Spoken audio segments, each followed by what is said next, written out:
He married her on a bet. She wasn't glamorous, she wasn't rich. In fact, she was everything he once mocked. But 6 months later, she revealed a truth that shattered his ego and his entire empire. This isn't a story about love. This is a story about power, loss, and a woman who turned silent pain into the strongest revenge imaginable. Welcome to my channel, where real stories go deeper than fiction. Let's dive into the journey of Lucas and Chloe, a fake marriage that became the most unexpected path to redemption. Lucas Marshall wasn't a man who played games. He won them. By 34, he had built a tech empire from scratch, appeared on the cover of Forbes, and commanded rooms with nothing more than his presence. Power wasn't something he reached for. It was something people handed him. Women adored him, competitors feared him, and employees worshipped him. The world had a way of bending for Lucas Marshall. So when his best friend Jack, another self-made millionaire, raised his champagne glass during a rooftop party in Manhattan and said, "I bet you wouldn't last 6 months married to a woman who doesn't fit your standards," Lucas didn't flinch. Instead, he smirked. "What's in it for me?" he asked, his voice cool and calculated. Jack grinned. 1 million. But you have to stay married, no tricks. 6 months. To a woman I choose. Lucas raised an eyebrow. And what kind of woman are we talking about? Jack leaned in, whispering like he was handing over a stock tip. Someone real. Someone who doesn't care about your money, your penthouse, or your Forbes profile. A woman who won't bend. Lucas chuckled. "You think I can't handle that?" "I think," Jack said, sipping his drink, "for once, the game might not go your way."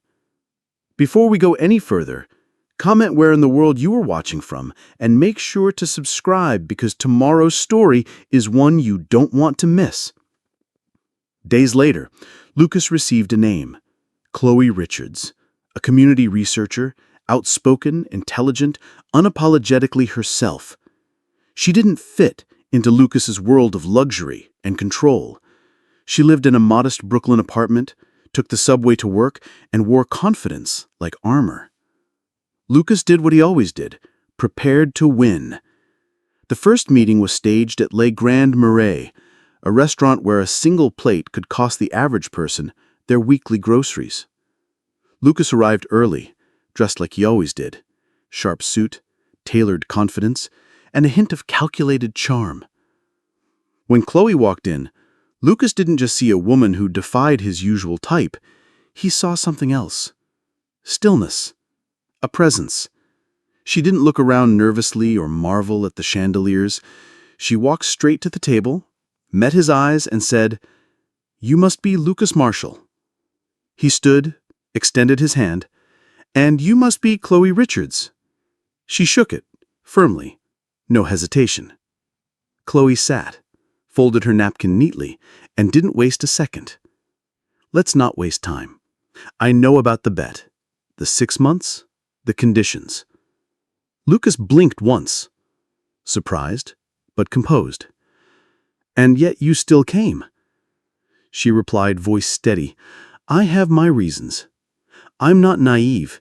6 months might feel short to you, but that's long enough to teach someone a lesson. If you think you'll control me, manipulate me, or parade me around like a trophy, don't bother."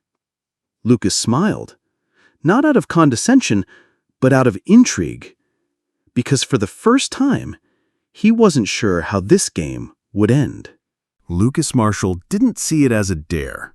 For him, it was just another game to win, like every merger, acquisition, or deal he'd ever conquered. When Jack, his longtime friend, slid a dossier across the bar and said, "I bet you can't last 6 months married to someone outside your league," Lucas didn't blink. "What's in it for me?" he asked coolly. Jack raised a brow. 1 million, but she's not your usual runway type. She's something else. Lucas opened the folder. Chloe Richards, community researcher, master's degree, Brooklyn resident, no PR presence, no glamour shots, no interest in high society. Just facts, degrees, and data. Lucas smiled. Set it up. They met at Le Grand Moret, a restaurant known for rejecting celebrities without reservations. Lucas picked it on purpose. He liked to see how people responded to intimidation masked as elegance. At exactly 7 p.m., Chloe walked in. No hesitation, no awe. She wore a navy coat, black slacks, minimal makeup. Her confidence was disarming. "You must be Lucas Marshall," she said, sitting down without waiting. He nodded. "I see Jack already told you everything." She said, "He talks too much after scotch. Let's make this simple. I'm not here for a romantic fantasy." He raised an eyebrow. "Then why are you here?" She replied, "Because I know men like you, and I'm not afraid of you. If this game gets played, I'd rather be holding some of the cards." He leaned back, intrigued. "So you agreed to marry me?" She said, "For 6 months. Under my terms. I keep my work, I keep my space, no manipulation, no image crafting. We appear as a couple when necessary, and part cleanly after." He smirked.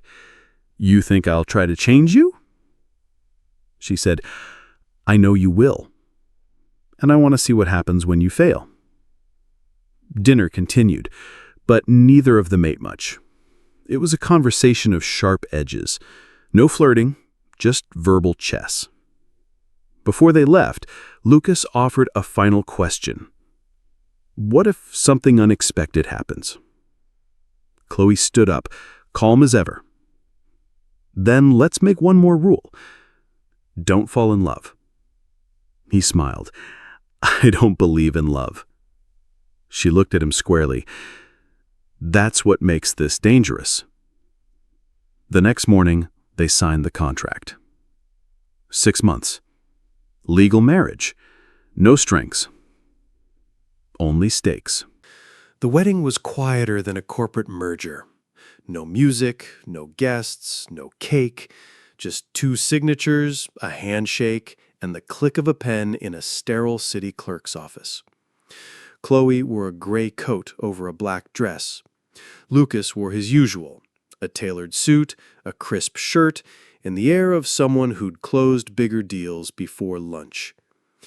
The officiant barely looked up as he processed the paperwork. Afterward, Lucas offered his arm.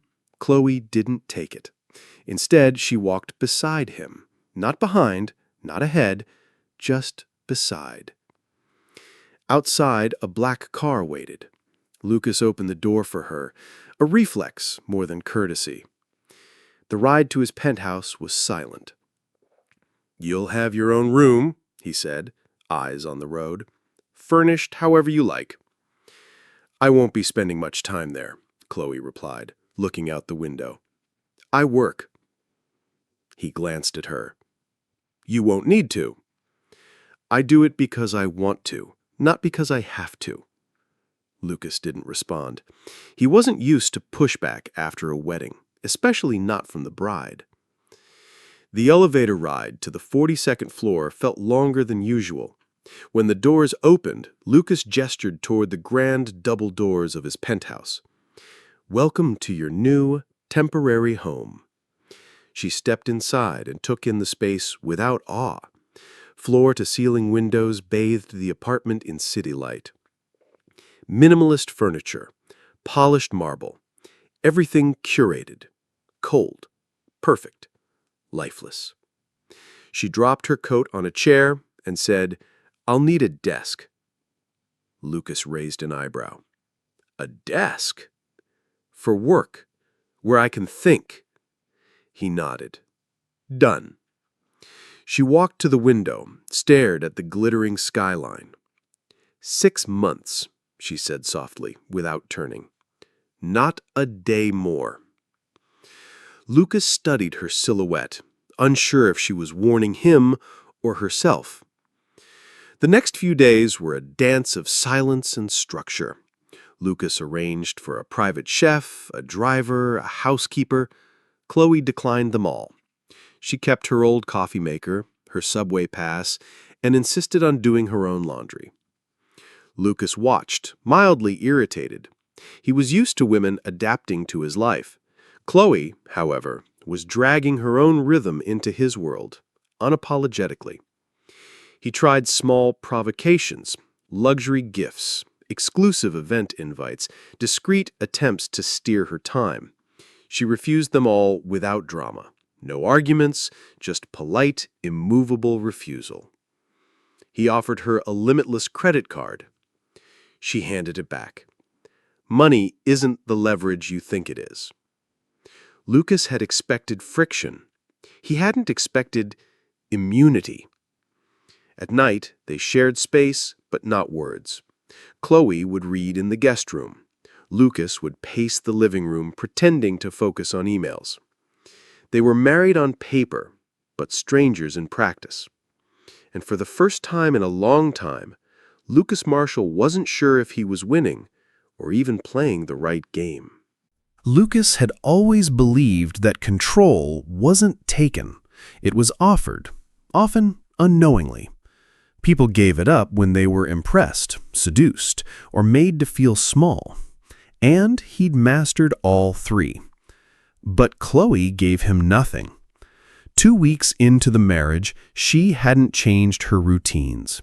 She still left by 7:30 every morning, coffee in hand, laptop in tote bag, headed for her research lab in Brooklyn. No chauffeur, no personal assistant, no attempt to play the Mrs. Marshall role. Lucas began testing limits. He started small, scheduling meetings during her work hours, inviting her to upscale luncheons he knew conflicted with her calendar. She declined, always with the same even tone. I already have obligations. One afternoon, he canceled her driver without notice. She showed up that evening, hair damp from rain, shoes muddy, expression unchanged. You didn't need to walk, he said, feigning concern. I didn't mind. Next time, just tell me if you're going to interfere. Saves time. Lucas frowned. Most people would have complained, maybe gotten flustered. Chloe didn't even blink. So he escalated. He had one of his staff reschedule a critical meeting Chloe was supposed to lead, citing a miscommunication with her calendar. She found out 10 minutes before it started.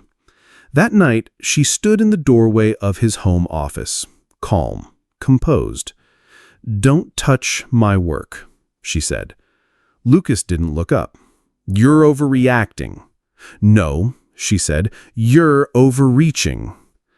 He finally met her eyes. For a moment, he expected anger. Instead, there was disappointment. Somehow that felt worse.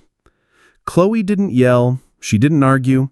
She simply walked away and resumed her life without adjusting a single thing. The next morning, Lucas found a printed page on the kitchen counter. It was her updated schedule, blocked out hour by hour, color-coded, taped next to the fridge. I assumed you'd want to plan your interruptions more efficiently, she said as she passed by. It wasn't defiance. It was strategy. Lucas wasn't used to that. Most people bent. She built walls. He tried one last move, a personal one. He invited her to a black-tie gala, an event where cameras would be present, where appearances mattered. She declined. I don't wear masks for other people's entertainment, not even yours. Lucas stood there, unsure what frustrated him more, her resistance or his growing fascination with it. Because somewhere between the silent dinners, the cold glances, and the unbothered independence, something had shifted. He wasn't trying to win the bet anymore. He was trying to win her. And she was making that the hardest game of his life. Lucas Marshall was a man of systems. If something didn't move, he pushed harder. If someone resisted, he doubled the pressure. His whole life, resistance had been temporary, a delay before submission. But Chloe wasn't resisting. She was rerouting him. The balance began to shift subtly. It wasn't dramatic or explosive. It was quiet, controlled, surgical. Lucas first noticed it during a board meeting. He had invited Chloe to attend a charity planning session, not because he needed her, but to remind her who held the higher ground. She showed up, listened for 20 minutes, and then calmly dissected the entire campaign strategy in front of his team, with data, with logic, with facts they couldn't refute. The room went silent. Someone muttered, "Damn," under their breath. Lucas forced a smile. "Thank you, Chloe. We'll take that under advisement." She looked him dead in the eye. "You're welcome." After that, she stopped reacting to his provocations entirely. If he canceled her driver, she took the subway. If he froze her credit card by mistake, she brought home groceries paid in cash. If he tried to impose a schedule, she printed her own and posted it on the fridge again, this time labeled Marshall-proofed. He thought she'd get tired. She got smarter. He thought she'd fold. She became sharper. Chloe didn't just survive Lucas's control, she inverted it. He began checking her moods before speaking. He hesitated before sending emails that might conflict with her calendar. He caught himself dressing differently when they shared space, not to impress, but to match her emotional weather. It was humiliating. It was addictive. The final shift came one evening when he tried a more emotional route. They sat across from each other during dinner, the silence familiar now, but heavier. "I don't get you," Lucas said finally, voice low. "You live in luxury, but act like you're an exile. You have access to anything you want, but you reject all of it. Why?" Chloe set her fork down, calmly wiping her mouth. "Because none of it means anything coming from someone who sees people as possessions." Lucas blinked. "That's not... You married me to win. You expected gratitude, admiration, obedience. But I'm not here to validate you." Her words weren't loud, but they landed like a punch. He stared at her, speechless. For the first time, he had no clever comeback. Chloe stood up, gathering her plate. "You're not part of my collection, Lucas," she said over her shoulder. "And you're not the man you pretend to be." He sat there long after she left the room, the clinking of her dish fading into the kitchen.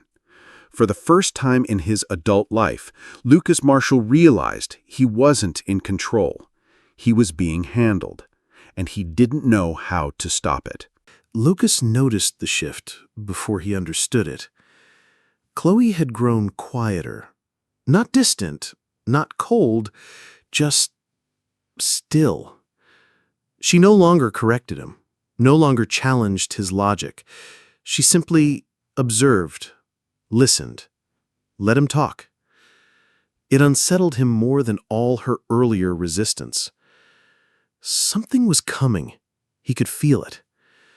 One night after a long day at work, he entered the penthouse to find Chloe standing by the balcony, arms crossed, city lights casting a soft glow around her silhouette. She didn't turn as he entered. "You ever think about consequences, Lucas?" she asked, voice calm. He froze. "Consequences?" "Of the deals you make, the companies you bury, the lives you disrupt just to win." He exhaled slowly. "That's business. It's not personal." She turned, finally meeting his gaze. "That's where you're wrong." She walked past him, picked up a folder from the coffee table, and handed it to him. Inside, a faded company logo, financial statements, a termination letter. Lucas's eyes narrowed. This Richards and Daughters, Chloe said. A small logistics firm, operated out of Queens. Maybe you remember crushing it in a hostile buyout 3 years ago. He blinked. The name tugged at something faint. A minor deal, a minimal acquisition, barely a blip on his radar. My father, Chloe said, voice tight. He ran that company for 20 years. Your acquisition wiped out everything. His savings, his pride, his health. 3 months later, he put a bullet in his chest. Lucas felt like the floor had shifted beneath him. He began. No. She cut in, steady. You don't get to apologize yet. She took a step closer. I lost him. Then I lost our home. Then I lost my job trying to keep us afloat. And the final blow? Her voice cracked, barely. I was pregnant, Lucas, and I lost the baby. The stress, the grief, it consumed everything. Lucas stumbled backwards, stunned. Chloe, I didn't know. I swear. You didn't care to know. You never cared who you stepped on. His chest tightened. This marriage? It was revenge? She didn't answer immediately. I needed you to feel powerless. To feel small. The way we felt. The way I still feel. Lucas looked at her. Truly looked. And saw, maybe for the first time, not just a woman holding her ground, but a woman holding decades of pain. And he was the reason for all of it. Chloe stepped back, eyes steady. I don't want your money. I don't want your pity. I want you to remember this every time you look in the mirror, that you destroyed something that mattered. Then she walked away, leaving Lucas with nothing but silence and the weight of a truth he couldn't unhear. Lucas Marshall had been called many things in his life: brilliant, ruthless, visionary, but never invisible. Until now. After Chloe's revelation, she didn't scream, she didn't cry, she didn't storm out. She erased him. Each morning, she passed him in the hallway without a word. At dinner, she sat in silence, eyes fixed on a book, a plate, anywhere but him. His attempts at conversation died in the air like ash. Lucas, who once commanded boardrooms and headlines, now sat in his own home like a ghost. At first, he tried to fix it the only way he knew: control. He showed up at her work unannounced, sent flowers, left gifts in her room. She never acknowledged any of it. Then he tried guilt, apologies, long rambling messages she didn't read. But the silence never broke. The staff noticed. His assistant whispered. His driver avoided eye contact. Even the penthouse felt colder, not from temperature, but from the absence of power. He lost focus at work, deals stalled, and acquisition fell apart after Chloe, without saying a word, shared a single email with an ethics journalist, one that exposed his firm's treatment of small vendors. It made the front page. Lucas didn't confront her. He couldn't, because deep down, he knew she was right. He had built an empire on the backs of people like her father. People who had no PR teams, no lawyers, no golden parachutes. Now the empire was cracking. And Chloe wasn't destroying it with noise. She was undoing him with silence, precision, and dignity. One night, Lucas found her in the living room curled in an armchair with her tea. She didn't look up as he entered. He sat across from her, hands trembling. "I don't expect forgiveness," he said quietly, "but I need you to know I'm not the same man I was." She looked at him, calm but unsparing. "You still don't get it," she said. "This was never about you changing. This was about you understanding what your actions cost." "I do," he whispered. "No," she replied. "You feel guilt. That's not the same." Lucas looked down. For the first time in his life, he had no argument. She stood, finished her tea, and left the room without another word.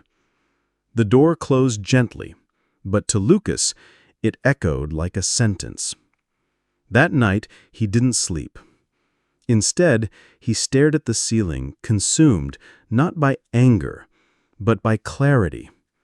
He had spent his life building something that looked powerful, but was hollow. And Chloe, without raising her voice, had torn it open and shown him the rot, not to destroy him, but to give him the chance to see it. And that, more than any deal, any bet, any victory, terrified him most. Lucas stopped trying to win Chloe back. He finally understood. This wasn't a competition. There was no scoreboard, no judge waiting to declare him redeemed. This wasn't about proving anything to her. It was about changing who he was when no one was watching. He started small. The first gesture was a bouquet of peonies, Chloe's favorite. He didn't hand them to her, he simply left them on the kitchen counter with no note. When she walked in later that day, she paused, looked at them, and said nothing. But he noticed the way her hand lingered on one of the petals. The next day, he made her coffee, black, strong, no sugar, exactly the way she liked it. He left it on the table and walked away. No conversation, no explanation. He didn't expect a thank you, and none came. But she drank it. He kept doing the small things, fixing the heater in her room when it clicked too loudly, refilling her favorite tea, noticing for the first time the details that made up her day. He pulled out of 2 acquisitions that would have crushed small businesses. He canceled a merger with a company known for predatory labor practices. His board fought him until he showed them the numbers. Doing the right thing, he said in a meeting, is good business. But he didn't tell them where the change had started. Chloe began to notice. She said nothing, but her silences softened. She started sitting in the same room with him, even if just to read. She no longer turned away when he passed. One morning, she nodded, just once, when he handed her coffee. It felt like sunlight breaking through frost. One night, she stood beside him on the balcony. The city glowed below, silent and endless. "You've been different," she said, eyes forward. Lucas didn't respond right away. "I'm not trying to earn forgiveness. I'm just trying to not be the man who needed it." She looked at him, not with affection, but something more dangerous. Hope. "You're not there yet," she said. "I know. But you're walking." They stood in silence. No declarations, no dramatic turning point. Just 2 people, one who had done terrible things and one who had survived them, breathing the same cold air and realizing that maybe, for the first time, they were moving in the same direction. Not as lovers. Not yet. But maybe, finally, as people. The 6th month came quietly. No dramatic countdown. No final argument. Just a quiet Tuesday morning where the contract expired, and neither of them mentioned it. Lucas woke up and found Chloe already in the kitchen, reading the paper, sipping coffee. For the first time since the beginning, he didn't feel like a stranger in his own home. That evening, He prepared dinner. No staff, no caterers, just him. Clumsy, careful, sincere. She didn't comment when she saw the effort, but she sat across from him and ate everything on her plate. Halfway through the meal, he cleared his throat. "Our deal's over." "I know," she said. "We're free." She looked at him for a long time. "Is that what you want?" Lucas shook his head. "I don't want freedom from you. I want freedom from who I used to be." Silence. Then, slowly, Chloe reached into her bag and placed an envelope on the table. He opened it. Inside, sonogram images. Lucas stared, blinked. He looked up at her. She didn't smile. She didn't cry. She just said, "It's mine, whether you're in or out." Lucas swallowed hard. "I'm in." It was the easiest decision he'd ever made, and the most terrifying. In the weeks that followed, everything changed. They didn't fall into romance overnight. There were no grand declarations, no Hollywood kisses. But there was trust. There was effort. There were conversations that didn't end in silence. There were moments of laughter, and mornings that began with 2 cups of coffee instead of 1. Lucas asked to marry her again. Properly this time. No contract, no conditions. Chloe said yes. Their second wedding was the opposite of the first. Small, intimate. No tuxedos, no headlines. Just a garden, a handful of close friends, and 2 people who had built something real, slowly, painfully, but honestly. During the reception, as they swayed together under string lights, Lucas leaned in and whispered, "Who would have thought all this started with a bet?" Chloe rested her head on his chest, her hand on her belly. "Let's never tell the baby that," she murmured. He smiled. "And I'll spend my whole life making sure they never have to know." And for once, Lucas Marshall, the man who used to win at everything, felt something better than victory. He felt peace. This isn't just a story about a reckless millionaire and the woman he underestimated. It's a reminder that real change doesn't come from guilt, it comes from action. Lucas Marshall built his empire on control. He moved people like chess pieces and believed consequences were for the weak. But Chloe Richards didn't scream or beg. She stood her ground. She made him see. And when the truth of her pain finally surfaced, Lucas wasn't destroyed. He was exposed. Chloe didn't fight fire with fire. She fought it with grace. She set boundaries, lived with dignity, and showed that sometimes silence is more powerful than revenge. Her strength wasn't in what she said. It was in what she refused to let him take. This story asks the question, can a person truly change? And if they do, is that enough? Forgiveness doesn't always come wrapped in a second chance. Sometimes it's simply letting someone walk away different than they came, humbled, quieter, and no longer blind to the damage they've caused. The story of Lucas and Chloe shows us that healing doesn't come with grand gestures. It comes in small, consistent steps, and the willingness to be better, even when no one's watching. If you've ever believed that people can't change, maybe you haven't seen what happens when they try. Not for show, but for real. Do you think Chloe should have forgiven him? Drop your thoughts in the comments, because this story isn't just about them. It's about all of us who've been hurt, made mistakes, and wondered if redemption is ever truly possible.